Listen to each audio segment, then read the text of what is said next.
తీర్చగలిగితే తీర్చండి, సందేహం తీర్చడానికి భయంగా ఉందనుకోండి మానేయండి. మాకెందుకండి భయం? ఏం సందేహం అడగండి.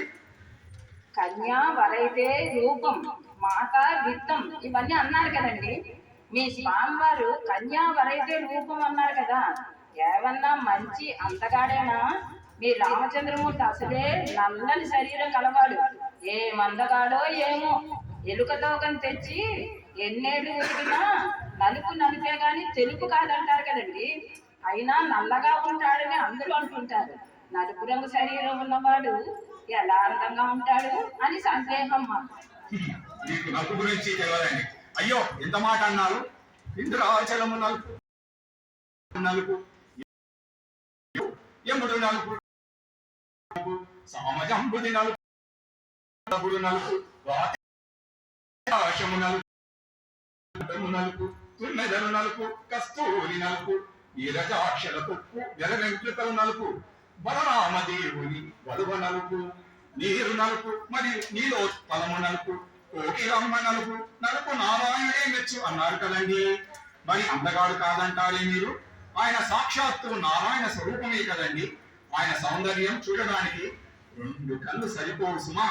ఏనుగు మీద రాముడు ఎంతో చక్కని దేవుడు, ఏనుగు మీద రాముడు ఎంతో చక్కని దేవుడు. అయితే మీరు రాముని ఏనుగు మీదే కూర్చోమనండి. ఏనుగు దిగితే అందగాడు కాదన్నమాట.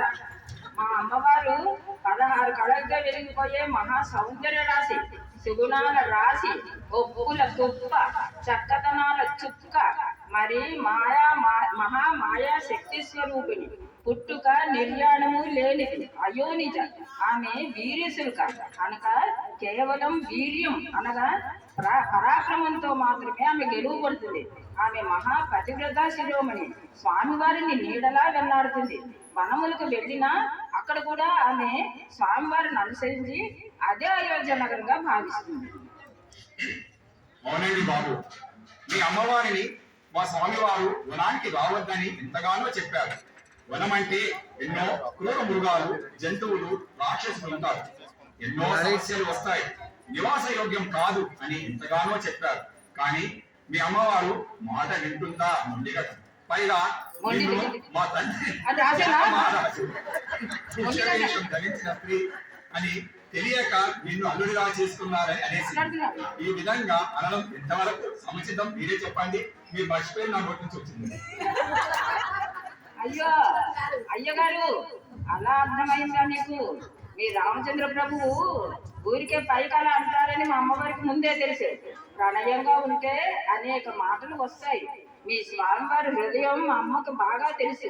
వనవాస కాలంలో మీ శ్రీవారు మా అమ్మవారికి ప్రీతి కలిగించే పనులు చాలానే చేశాడు.